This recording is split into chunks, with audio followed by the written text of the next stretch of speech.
Bueno, está en marcha el proceso de reforma constitucional en la provincia de Santa Fe, por lo menos lo planteó el gobernador, el interés que tiene el Poder Ejecutivo en que esto suceda en los próximos años y evidentemente se señala, se marca y se remarca la necesidad de incorporar la cuestión medioambiental en la Constitución del futuro.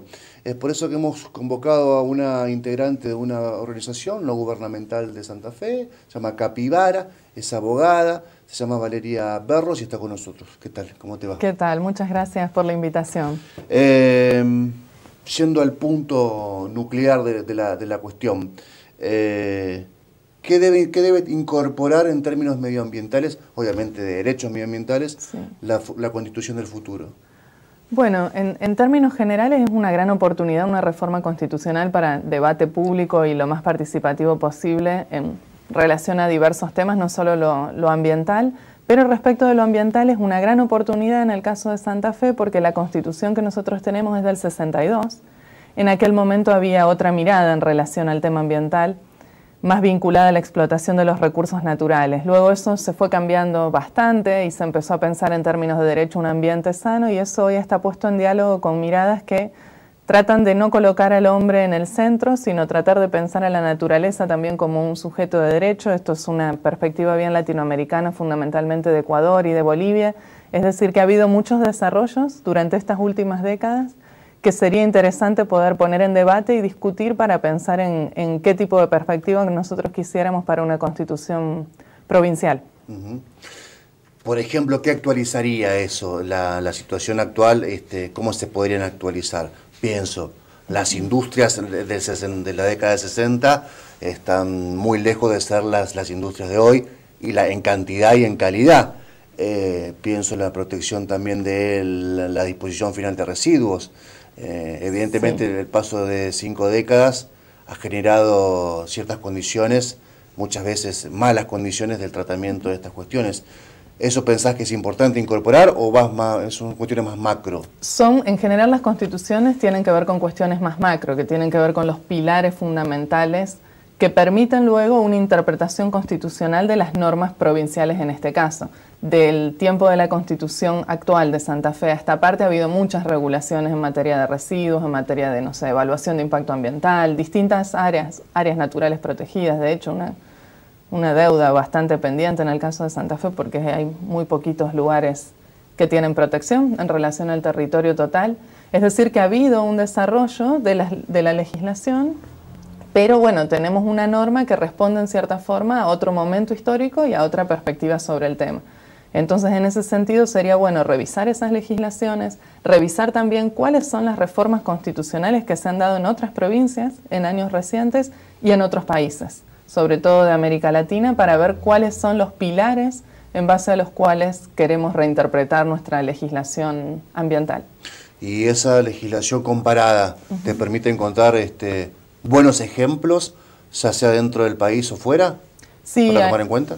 Existen buenos ejemplos y ricos ejemplos para pensar en pilares mucho más, si se quiere, no tan vinculados con la naturaleza como un recurso del cual nosotros usufructuamos, sino pensar que es un legado que nosotros tenemos que proteger para las generaciones futuras, pero no solo para eso, sino también, no solo para el futuro de los humanos, sino para el futuro de todo el planeta. Y es allí donde se advierte como muy relevante miradas que tratan de colocar el acento en la protección de la naturaleza porque tiene un valor por sí misma, independientemente del valor que tiene para nosotros, en términos de otorgarnos recursos que transformados son, todas las cosas que nos rodean.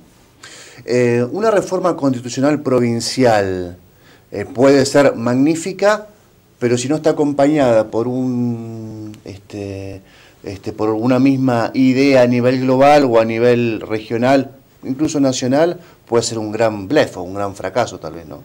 Sí, en ese sentido, por eso me parece que es importante señalar la necesidad de que haya mucho debate público y participativo, que realmente se genere un momento constituyente, podríamos decir, de mucho debate participativo, de mucha información, circulación de, cuáles son las opciones posibles en materia de ambiente, en términos constitucionales, qué implica eso en términos más prácticos, si se quiere, Y todo eso debería surgir de un debate público en el cual la ciudadanía se apropie de ese lenguaje de los derechos, que por ahí parece un lenguaje que está muy lejos, pero en realidad no está muy lejos.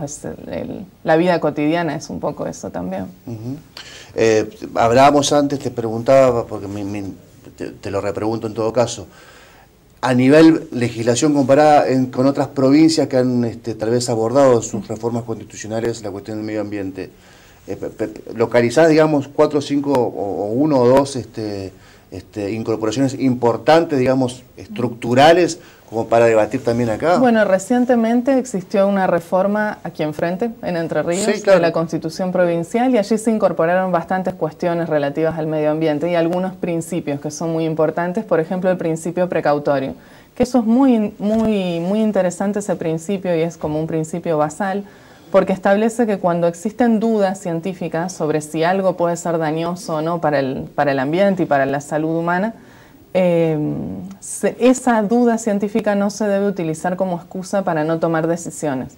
Cuando existe peligro de que las consecuencias de, por ejemplo, implementar determinada o lanzar en el mercado determinada tecnología, esto se discute mucho, por ejemplo, en relación a los agroquímicos. Bueno, antes de disponer de esas tecnologías en el ambiente, tenemos que ver si eso nos genera daños irreparables. Y la duda científica, porque se discute mucho cuáles son los efectos de los pesticidas o cuáles son los efectos de las antenas de telefonía celular, de las plantas transformadoras de energía eléctrica, de la nanotecnología para traer a descubrimiento, bueno, o a desarrollos tecnológicos más recientes, eso no puede ser utilizada, esa duda o esa controversia que existe, como un argumento para tomar la decisión de dejar hacer. Ese principio es fundamental porque da cuenta también de que la ciencia hoy en día no es más la ciencia con la que nosotros estábamos acostumbrados a vivir, es decir, una ciencia que tiene una única respuesta para cualquier tipo de problema, sino que en realidad la ciencia es controvertida y además de la ciencia existen otros saberes en circulación que son también importantes. Eso es un punto fundamental, porque habla también de un cambio de época. Y ese cambio de época que estamos transitando debería tener un lugar importante en las modificaciones constitucionales. En el caso de Entre Ríos lo incorporaron como un principio, mismo en estas constituciones que te mencioné, que son muy de avanzada en términos ambientales en América Latina, que son la de Ecuador y la de Bolivia. Sí. Allí también este principio tiene un rol muy valioso, así como también tiene un rol muy valioso la cuestión de la diversidad de los saberes que hay en circulación. Y ahí recuperar un tema que es una deuda pendiente bastante grande que Argentina tiene en relación a los saberes de los pueblos indígenas y en relación también al territorio de los pueblos indígenas. Allí hay toda una cantidad de discusiones que me parece que sería importante traer. Nos quedamos sin tiempo, pero prometemos invitarte nuevamente, o a vos, o a los integrantes de Capibara, gracias. Para con todo gusto seguir vendremos. Este tema. Bueno, muchas gracias por haber venido, Valeria. Nos despedimos, nos encontramos en 7 días, en vivo, el jueves próximo a las 22, repetición mañana viernes al mediodía, sábado a las 21 y domingo a las 23. Chau, gracias por estar al otro lado.